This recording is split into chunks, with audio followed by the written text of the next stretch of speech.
നിങ്ങളുടെ favourite shows ഇനി ഒരിക്കലും മിസ്സാവില്ല. ഇപ്പോൾ C5 കാണും നിങ്ങളുടെ ഫേവറേറ്റ് ഷോസ് തികച്ചും സൗജന്യമായി. സിദ്ധാർത്ഥനുമായിട്ടുള്ള വിവാഹത്തിന് നീ സമ്മതിച്ചാൽ മാത്രമേ അഞ്ജുവും അഭിഷേകവുമായിട്ടുള്ള വിവാഹം നടത്താൻ പറ്റുകയുള്ളൂ എന്ന് അവര് വാശി പിടിച്ചതിന്റെ കാരണം ഇപ്പൊ നിനക്ക് മനസ്സിലായല്ലോ.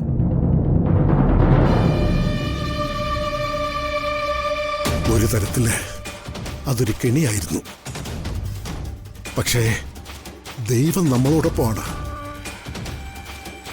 അതുകൊണ്ടാണ് ഗോപിയയ്ക്ക് ശബ്ദം തിരികെ കിട്ടിയതും സിദ്ധാർത്ഥൻ മാനസിക നില തെറ്റിയ ആളാണെന്ന് അവൾക്ക് നമ്മളോട് പറയാൻ സാധിച്ചതും.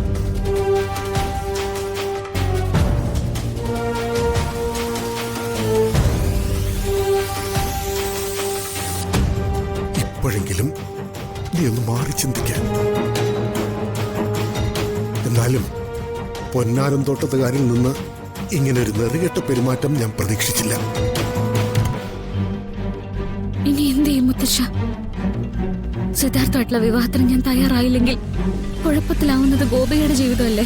മോൾ അതിനെക്കുറിച്ചൊന്നും ഇപ്പൊ ചിന്തിക്കണ്ട. എല്ലാവരെയും എതിർത്ത് ഗോപികയെ വിവാഹം കഴിക്കാൻ ധൈര്യം കാണിച്ചവനാ ഋഷി. അവനൊന്ന് പൂർണ്ണ ആരോഗ്യത്തോടെ തിരിച്ചെത്തിയ ഗോപികയുടെ കാര്യം അവൻ നോക്കിക്കോളും. അല്ലെങ്കിൽ തന്നെ ഗോപികയ്ക്കില്ലാത്ത ജാതകദോഷത്തിന്റെ പേരിലല്ലേ ഈ പൂകിലൊക്കെ ഇവിടെ നടക്കുന്നത്. അത് അവസാനിപ്പിക്കാൻ സത്യം സത്യമായിട്ട് തന്നെ പൊന്നാരം തോട്ടത്തേരെ ബോധ്യപ്പെടുത്തിയാ പോരെ? അങ്ങനെ സത്യങ്ങളെ ബോധ്യപ്പെടുത്താൻ തീരുമാനിച്ച പ്രശ്നങ്ങൾ തീരുവോ? നീ അധികം കാട് കയറി ചിന്തിക്കണ്ട. ഇവിടെ എല്ലാവരും സ്വാർത്ഥരാണ്. എല്ലാവർക്കും അവരവരുടെ നേട്ടങ്ങളും സന്തോഷവും മാത്രമാണ് പ്രധാനം. ആരും നിന്നെക്കുറിച്ച് ചിന്തിക്കുന്നില്ല. അവരെ പോലെ തന്നെ നിനക്കൊരു ജീവിതമുണ്ടെന്ന് അവർ ഓർക്കുന്നില്ല. അങ്ങനെ സ്വന്തം കാര്യം മാത്രം നോക്കി ജീവിക്കുന്നവർക്ക് വേണ്ടി നീ എന്തിന് നിന്റെ ജീവിതം പാഴാക്കണം? നീ ആദ്യം നിന്നെക്കുറിച്ച് ചിന്തിക്കുമോളെ. ഒരു ചെക്കനെ കിട്ടാതെ ഒര നിറഞ്ഞു നിൽക്കുന്നവളല്ലല്ലോ നീ. എന്തുകൊണ്ടും നിനക്ക് ചേരുന്ന ഒരു പയ്യൻ ആനന്ദൻ നിന്നെ മാത്രമേ വിവാഹം കഴിക്കുമെന്ന് ശപഥമെടുത്ത് നിന്റെ മുമ്പിൽ വന്ന് നിൽക്കുക. അവനെ മറന്നുകൊണ്ട് ഒരിക്കലും ഇങ്ങനൊരു വിവാഹത്തിന് നീ സമ്മതിക്കരുത്. നിന്റെ ജീവിതം നീ നശിപ്പിക്കരുത് മോളെ. പറയാനുള്ളത് മുഴുവൻ ഞാൻ പറഞ്ഞു കഴിഞ്ഞു. ഇനിയും നീ എന്റെ വാക്കുകളെ ധിക്കരിച്ചുകൊണ്ട് സിദ്ധാർത്ഥനുമായിട്ടുള്ള വിവാഹത്തിന് സമ്മതിച്ച പിന്നെ ഈ മുത്തച്ഛനെ ഒന്നിനും പ്രതീക്ഷിക്കരുത്. ഒരഭിപ്രായം പോലും ചോദിക്കരുത്. ഇങ്ങനൊരു മുത്തച്ഛൻ നിനക്കില്ലാന്ന് കരുതി ജീവിച്ചോണം നീ. നിന്റെ ഈ മുത്തശ്ശൻ ചത്തുപോയി നീ വിചാരിച്ചോളൂ. മുത്തശ്ശൻ അങ്ങനെയൊന്നും പറയരുത്. എനിക്ക് വലുത് മുത്തശ്ശനാണ്. എന്നും മുത്തശ്ശൻ എന്നോടൊപ്പം വേണം.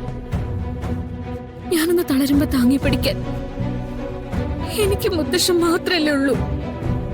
എങ്കില് ഞാൻ പറയുന്നത് മോൾ അനുസരിക്കണം. പൊന്നാരം തോട്ടത്തുകാരുടെ ആലോചന നീ മറക്കണം. എന്നിട്ട് ആനന്ദിനെ കല്യാണം കഴിച്ചോളാന്ന് നീ എനിക്ക് ഇപ്പൊ സത്യം ചെയ്തു തരണം. സത്യം ചെയ്യ്.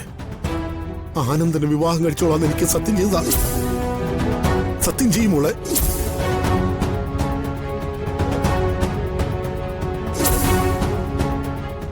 സത്യം ചെയ്ത് താ മോളെ.